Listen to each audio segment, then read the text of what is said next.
Why, hello there.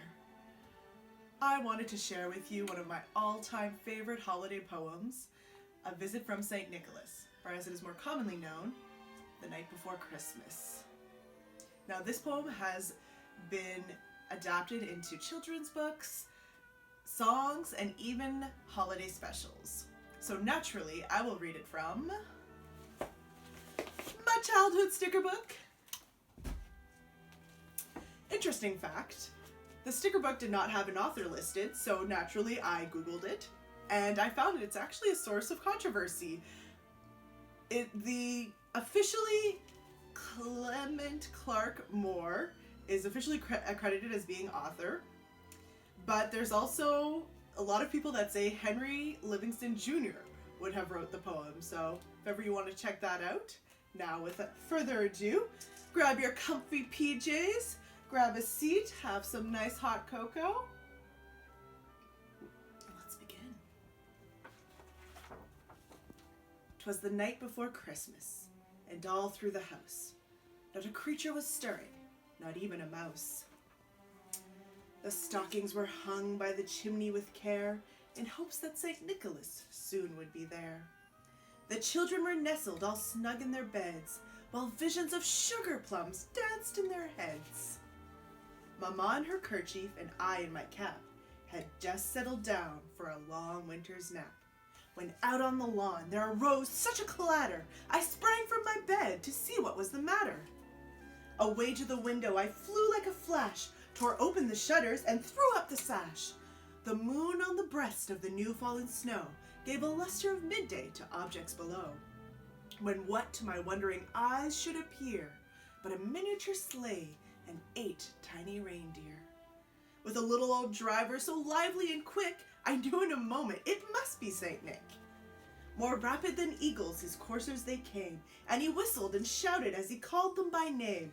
Now Dasher, now Dancer, now Prancer and Vixen, on Comet, on Cupid, on Donner and Blitzen, to the top of the porch, to the top of the wall, now dash away, dash away, dash away all. As dry leaves before the wild hurricane fly, when they meet with an obstacle mount to the sky, so up to the housetop the coursers they flew, with a sleigh full of toys, and St. Nicholas too. And then in a twinkle I heard on the roof the prancing and pawing of each little hoof.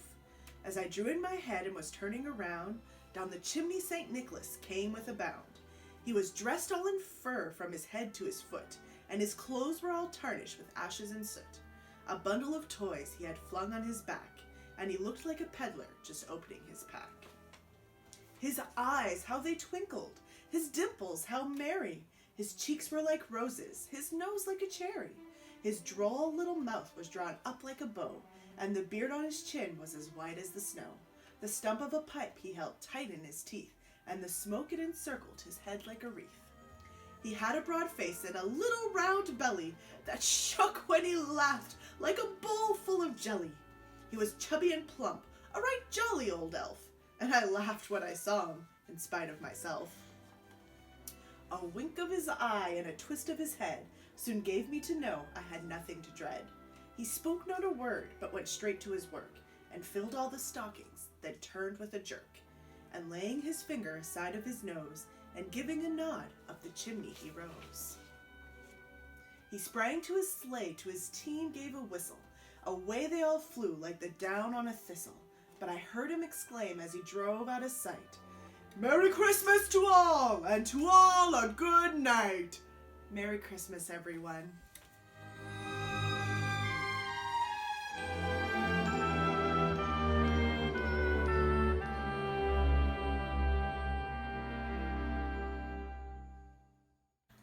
I want to share with you one of my all-time favorite holiday poems, the beloved classic, A Visit from St. Nicholas, or as it's commonly known, The Night Before Christmas.